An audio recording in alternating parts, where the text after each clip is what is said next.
All right, we are live once again, episode 3 of the Spin Cycle. Andrew Southwick with you, RC Williams down on the bottom of the screen. We're doing Brady Bunch stuff today, and of course, Juliana Ormond joins us for this episode today. Welcome, Juliana. You can see all of us on Culture Crossroads. That airs a couple of different networks now: Beck News Network, BeckTV.plus, every Sunday evening, 5 p.m. Central Time, and you can find clips segments on our YouTube page, the Culture Crossroads YouTube page.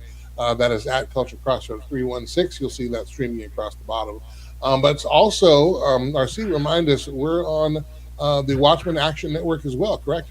That is correct, Andrew. So the Spin Cycle airs weeknights at 9:30 p.m. Eastern on the Watchmen Action Network. That's on the Epic Cable Network, Channel 40 in North Dakota, and expanding soon to Roku TV, Pluto TV, Tubi TV, and all the other places where you'd want to find it. So we're excited to be able to run Spin Cycle the same day. Culture Crossroads also airs on the network throughout the week, and then the first airing for each week runs on Sunday nights at 7 p.m. Eastern Time. And then, of course, Spin Cycle, this is just our daily, this is a very informal conversation. We want this to be and engaging for you. So as we're talking, if you have comments, you have questions, leave them in the comment section on wherever you are watching this program. All we ask, keep it civil, keep it family friendly, and we will have a great time. Also, if you have stories that you'd like to get our take on, again, let us know in the comment section. And if we can't get it to it in one episode, we'll try to get to it in a coming one, if that works. Juliana, good to see you today. Hopefully all is well in your part of the world. Yes, sir. It's wonderful over here. I got a free break to be able to be with you guys, and I'm really excited to hear what we're doing today on the Spin Cycle, having just conversations. All righty. Well, let's start off with daylight savings time. This is now I'm starting with this on purpose because actually I think it's a distraction from another more serious issue, which we'll get to on this episode. But nonetheless, it's supposedly a fix to an annoyance that we all have, setting the clocks forward, setting the clocks back. And I tell you, like, when I was growing up and even through my 20s, I didn't mind switching the time. It was sort of like a bonus hour I would get to sleep in the fall. So I kind of looked at it like that. But now, as I'm an old man and I have kids, like, whether the hour goes forward or back, it screws me up for a good week, maybe two.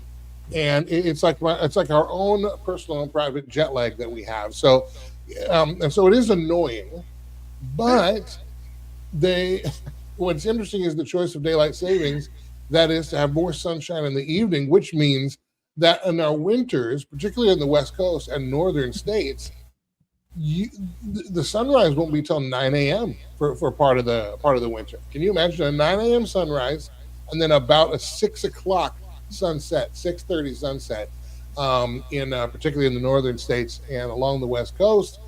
There are, of course, now there's plenty of nutritional influencers and REM cycle experts and all this, and some of them probably have credibility, some of them don't.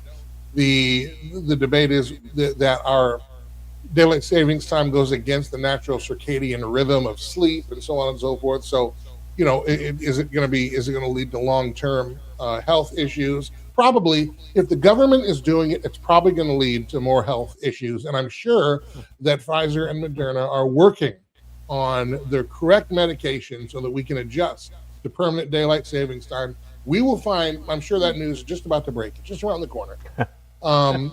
It did pass the House. However, rumors now that Senator Tom Cotton's going to block it in the Senate, so it may not pass anyway.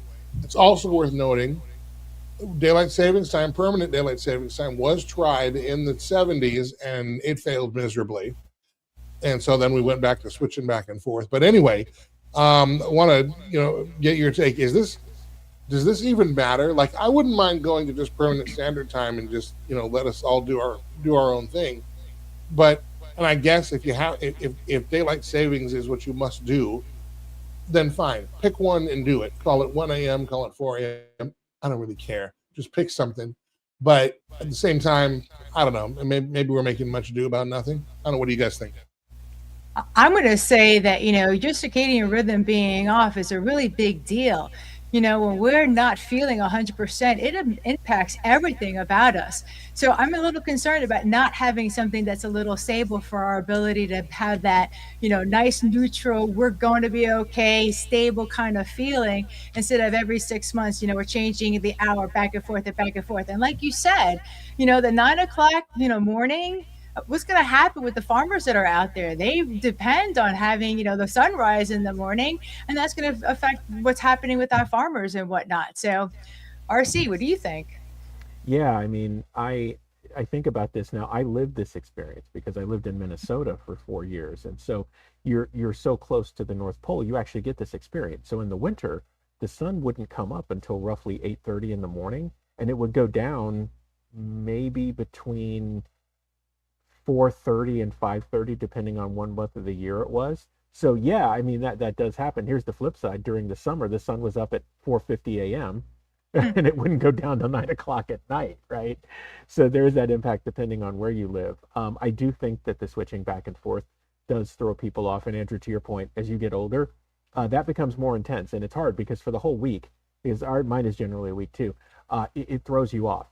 Here's what's interesting though. You mentioned the history behind it. They tried once before in 1974 to do away with it. And the reason that it was a disaster is because moms and families started complaining about the fact that kids were having to take the bus in the morning and it was pitch dark. And this was causing all types of issues. So they said, look, we can't do this anymore. And then it gets switched back. I got to think there's a way forward. And maybe the real answer is we ask the people who live the experience each and every year, and that would be the states of Indiana and Arizona, which do not switch their time. Hmm. They do not observe daylight savings time, and maybe we should talk to the experts about how we deal with it.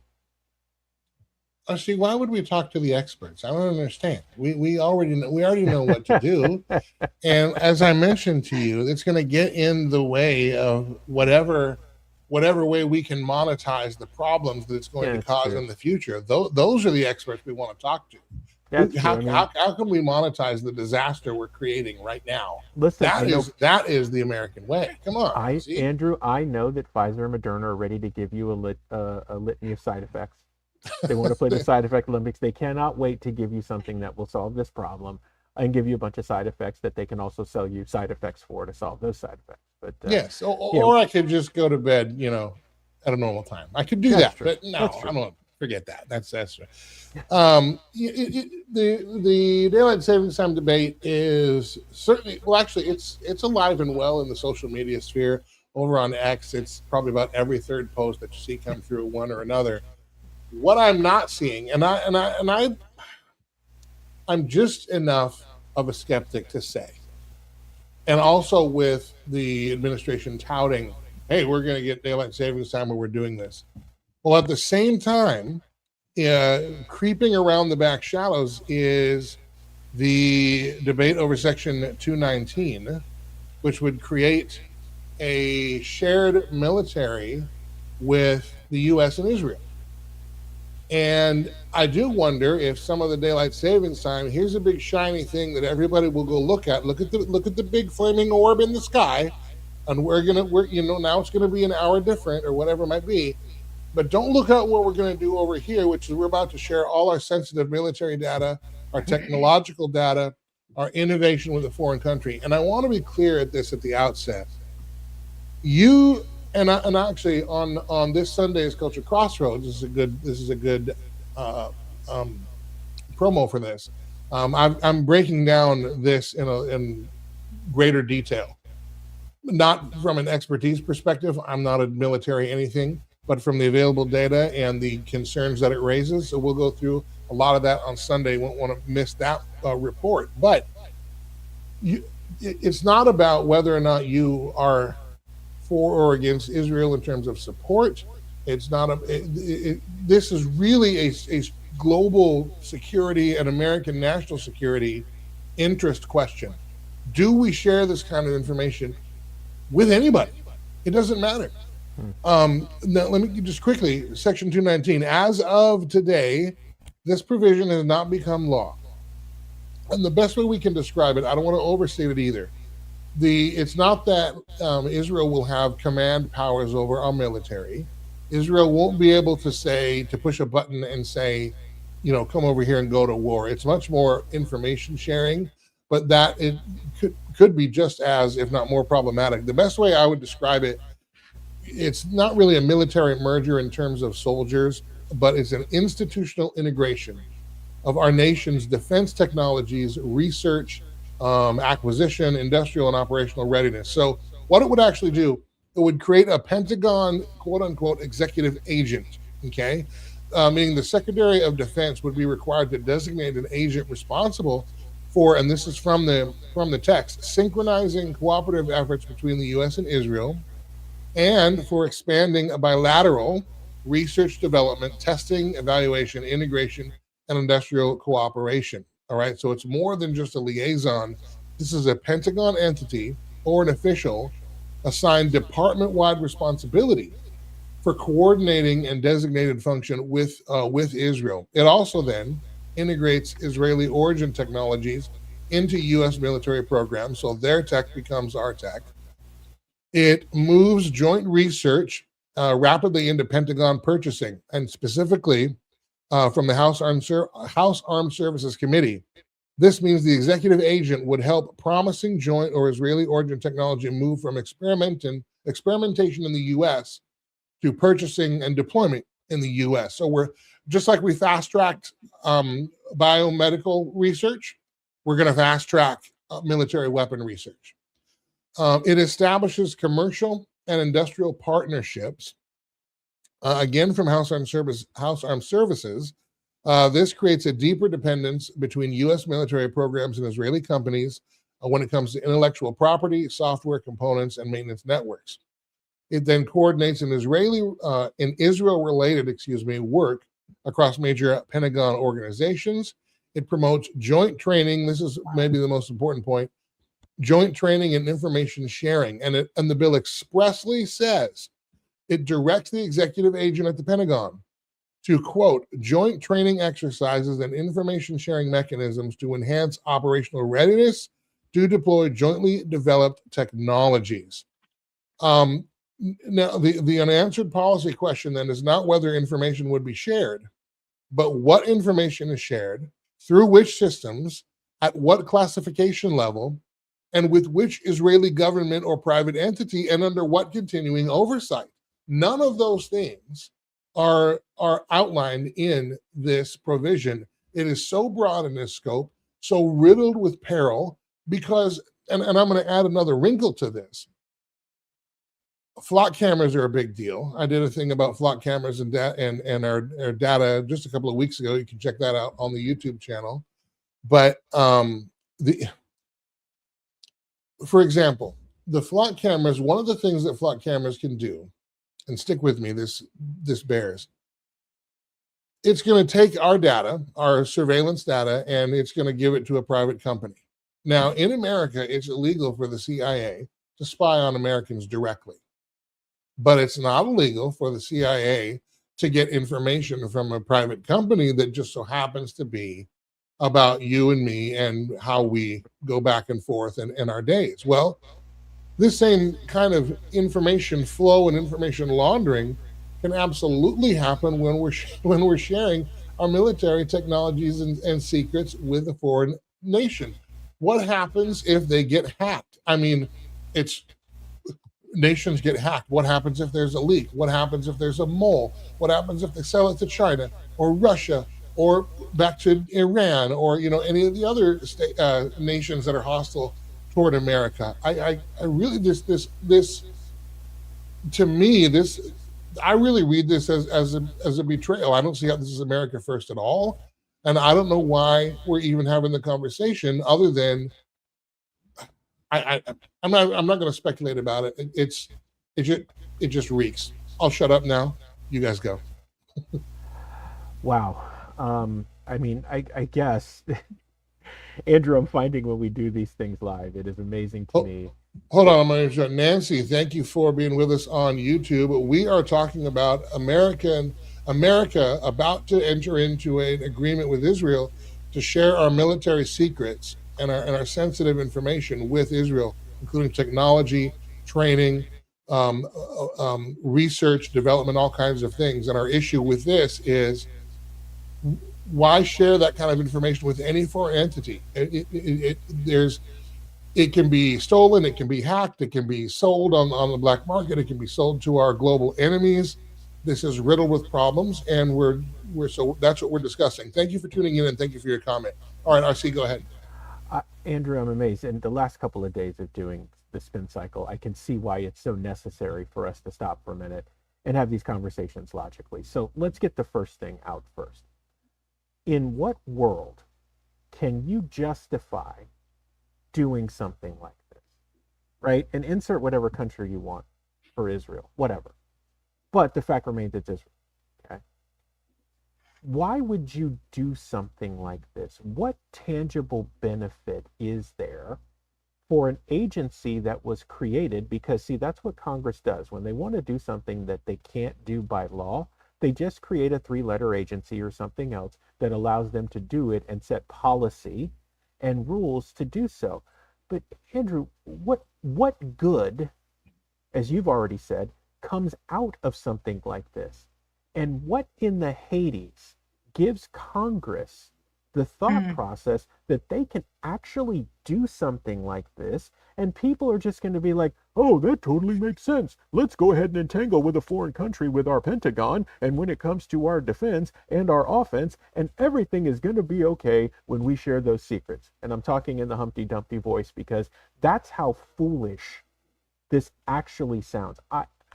Andrew, I don't know if we're in a malaise, or there are some people that say, okay, this is okay because, or whatever the case may be. Let me just be honest. This is stupid. Absolutely stupid. I'm just going to say, with 80% of the people being against what's going on with Israel and Lebanon and the Iran and whatnot, I don't see them as being our partners.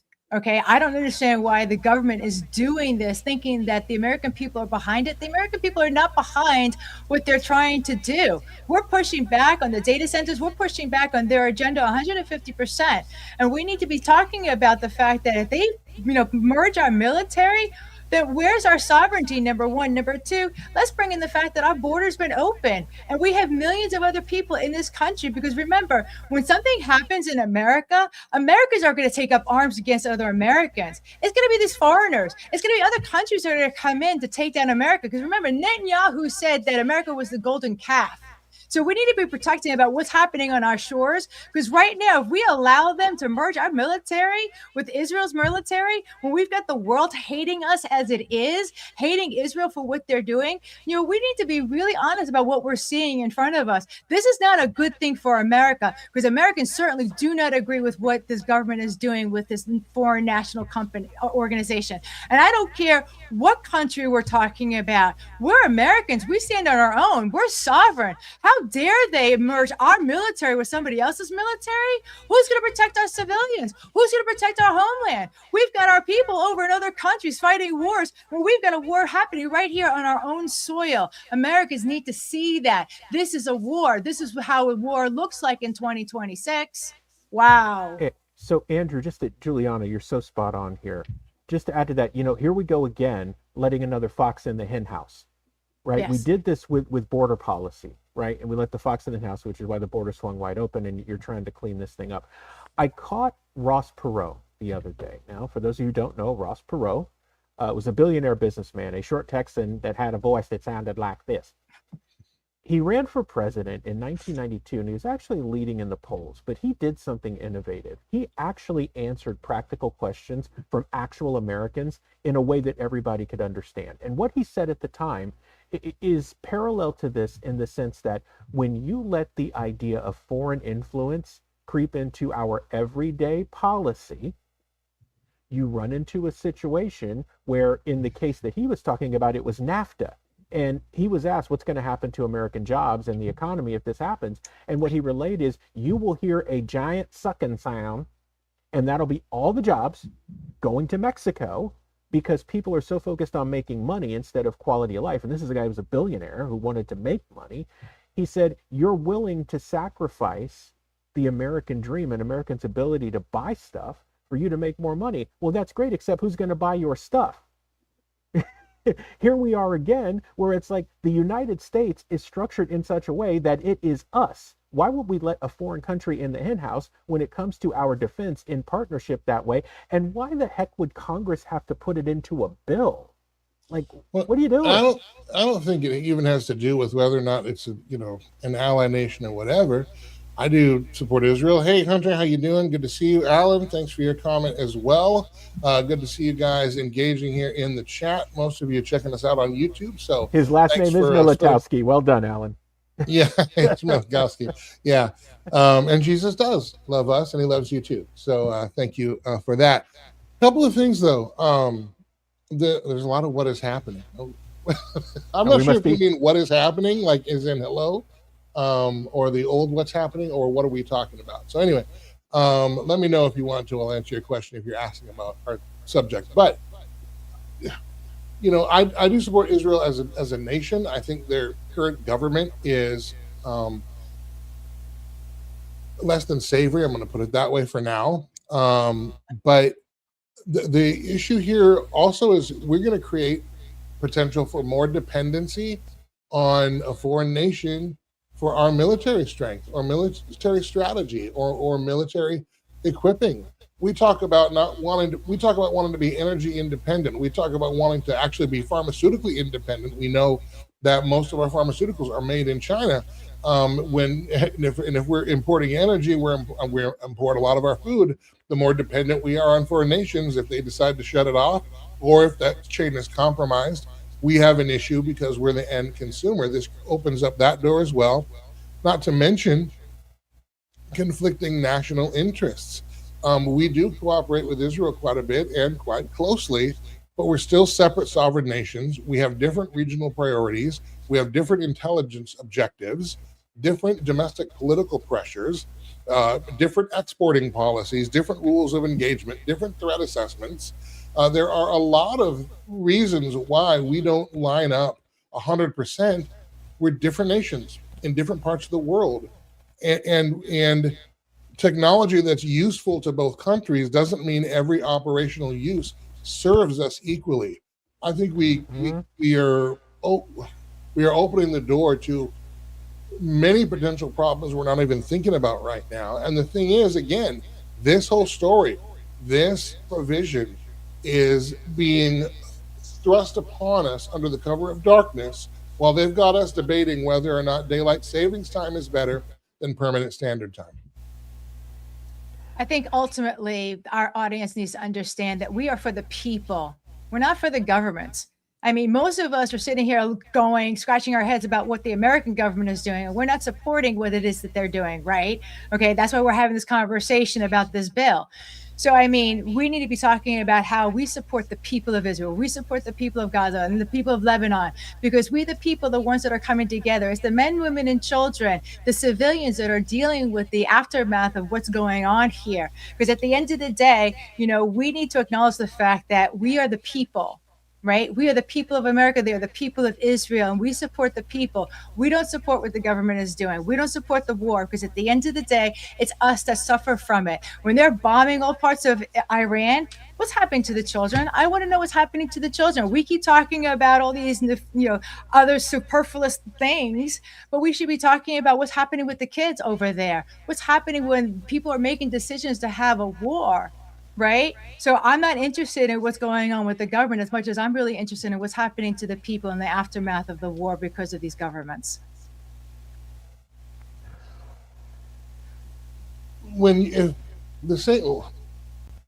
Again, stick with me on this. I want to use this illustration. Our food supply in America, for example, one of the reasons why it gets further and further strained is because of vertical integration. So there used to be food processors all around. There's less and less of those as we go. There's certainly a crunch, a squeeze on the local and small farmer and rancher in America. What happens is then it goes to the big guys, the Tysons and the Foster Farms and everything else. The problem with all of that, or one of the problems with that, is it becomes easy then to attack that system because the system is, one, consolidated into a smaller bottleneck, and two, it's also further removed from the people who need it. And so again, when you talk about marrying our military technologies with a foreign country, in this case Israel, well, then that actually creates another attack point for hostile nations against us, where they don't necessarily have to hit us directly. They can hit Israel. They can hit Israel's wherever they're storing their intelligence, or however they can hit Israel's technologies that we might be dependent upon, et cetera, et cetera. And I'm sure that somewhere someone must have thought of something like that, but you can't completely close that door, because, as we all know, um, to use a phrase, lab leaks happen, and whether on purpose or not. And again, I don't see how this is America first. I don't see how this promotes global safety. I understand working with allies and even having some global allies very close, but this to me is a bridge too far. RC, what do you thought here? Give you the last word. Man, the last 3 days, Andrew, since we've been doing the spin cycle, has been vigilance, people. Vigilance. Don't get lost in the sauce. Don't let the distraction of daylight savings time take you away from the fact that we have the explosive diarrhea parasite running around and the CDC and other systemic failures, right? Don't let it take away from the fact that Congress is trying to ram one through on this deal where they basically co-opt military with the nation of Israel, which ultimately isn't going to be good for you. Don't get into such a haze or a malaise or idol worship over movement, man. It doesn't matter what it is. It doesn't matter what side of the aisle it's on. Don't get distracted from the most important thing. And in a self-governing society, that's us doing the governing and holding the people that we send to represent us accountable. They hate to see you coming. In particular, they hate to see you coming in mass. So make them hate to see you coming, because that's also going to bring them to heel. The way that it works is you tell them what to do and they do it, not the other way around. But if we're not vigilant and we don't enforce it, it's not going to matter. If we told them what to do and they did it, as in we the people, I feel like America would be a much different nation right now. The whole grift is, hey, you tell us what to do and we won't do it. And then we'll run against the things that we're actually doing and convince you that voting for us is the only way to stop the things that you didn't want in the first place, that we are now doing, that we are now going to run against doing, but then turn around and do again once we get past election day. A coordinator to coordinate the coordinating. And Yes. it's unfortunate that everybody understood exactly what you just said, Andrew. Like, seriously. All right. Okay, let's see here. I'm just checking the news feed here. Nothing. I'm not really seeing much else going on. Well, I mean, there's a lot going on, but yeah, I think that's going to do it for today. Anything you guys want to add before we wrap up? I just want to add that I've been seeing a lot of successes. Like, people are really pushing back on what's going on with the flock, what's going on with these data centers. The people's voices, they're really standing up and saying, hey, we're not going to tolerate, we're not going to take it, right? We're not going to take what it is that this government is pushing upon us. So we've been having a lot of success out there. And I want to say kudos to everybody out there that's standing up and saying, you know what, this is our America and we're going to take it back one step at a time, picking up something that they want to be able to advocate for and running with that baton to make sure that we keep America the way we want to have America, because made in America, America is great, and that's the way it needs to stay. All right. Well, that's going to do it for this edition of the Spin Cycle. Remember, you can find our other work, Culture Crossroads. We have new episodes every Sunday, 5 p.m. Central Time, and they are distributed over a wide variety of social media in various forms, and of course on BEKTV.plus. That is BEKTV.plus. BEKTV.plus. Let me get the right banner going here. And RC, remind us, Watchmen Action, where can people find that? Yeah, Andrew, you can find all things Watchmen Action at Watchmen, it's plural, Watch, M-E-N, action.org. On social media, our handle's the same for everyone. It's simply Watchmen Action. Throw it into one of the search bars. You will find our stuff on YouTube, on Rumble, on Facebook, on Twitter, X, Instagram, TikTok, the whole 9 yards, all Watchmen Action, all things Watchmen Action at watchmenaction.org. All right. We've been kicking off about 12:45 most days this week, but RC, I know you're out and on site. So what time can people expect tomorrow's installment of Spin Cycle? 12:45. 12:45. We're going to keep it rolling. All right. We'll see you guys again tomorrow, a little after lunchtime. Till then, take care.